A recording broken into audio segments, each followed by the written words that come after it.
Good afternoon. My name is Niko, host of the political radio show Mikasa Sukasa, and I urge you all to join our One Follow $1 campaign where we show the mainstream media that we no longer need them. Just do so by donating $1 to the Patreon link below. Also hit that subscribe button and make sure you hit that notification bell as well.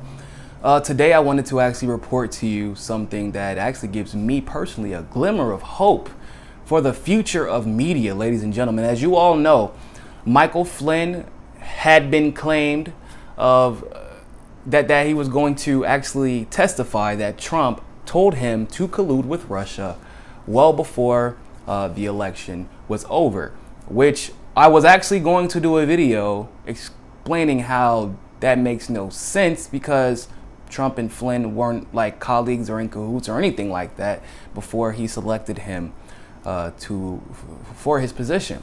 So I was like, but I figured that something was going to come up or change, because obviously if that was true,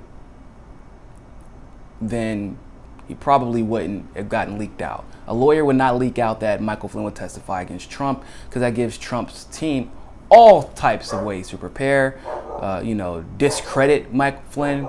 I mean, anything you can think of. Like, it's just a stupid move. So I don't think anybody on Flynn's team would do that if it had been true. So I waited a little bit.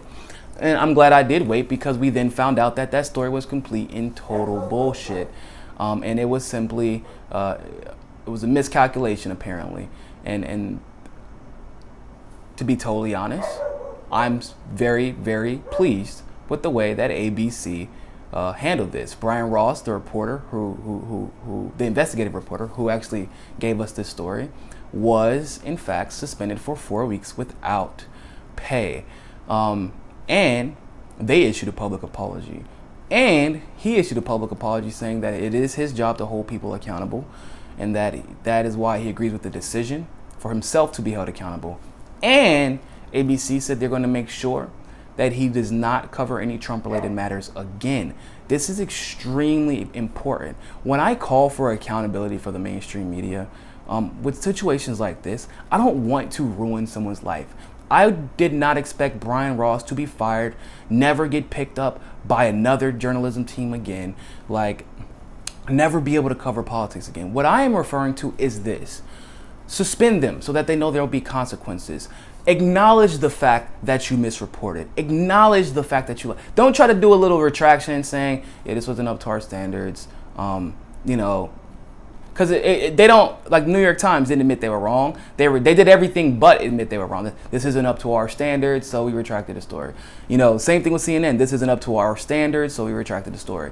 ABC actually said this is wrong, and they understand that it's wrong, because these stories have an effect. Ladies and gentlemen, the stock market plunged because they thought Trump was on the way out because of the collusion. And it was too much uncertainty. Deals that he has going on overseas, trade deals, deals that he has going on in the government, the beneficial deals to the corporations, like things like that. That is all affected by stories as impactful as the one that was put out. And once again, when you're talking about it coming from an anonymous source, people, come on.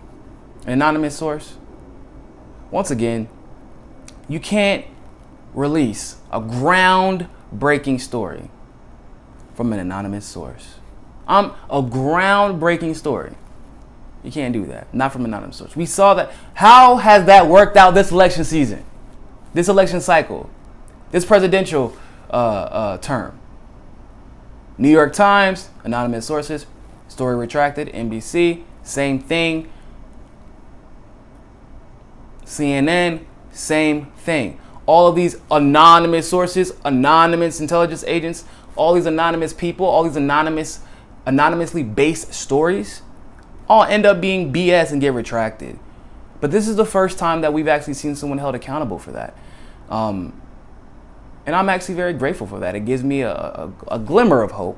I'm not that hopeful for all of mainstream media, but at least I can, like I said, I'm not the type of person that's going to hold a grudge unnecessarily. I give credit where credit is due, and ABC does deserve credit for doing the right thing in an environment where mainstream media has been getting away with murder and not really being called out by anybody else other than those who are hyper aware of their just disingenuous intentions to convey whatever type of news that will get them the most ratings and put the person they want in office. So good on ABC. Even though you got the story incredibly wrong and plunged the stock market, hey, I can say that it is good on Bryan Ross for accepting accountability for his actions instead of hiding in the corner like Donna Brazile did and then trying to rack up money based off of you getting fired because but you can tell there's just so many huge differences. Donna Brazile was fired from CNN because they wanted to make it seem like she was a scapegoat because obviously she wasn't the only, they should have fired Anderson Cooper too. He skewed news for her all the time. Rachel Maddow should be fired as well. She skewed news and pretty much lied all the time. But this guy, I don't know his history, Bryan Ross's history, but I do know that if they wanted a scapegoat, they could have just fired him totally. But they didn't want a scapegoat. They wanted a whole person accountable.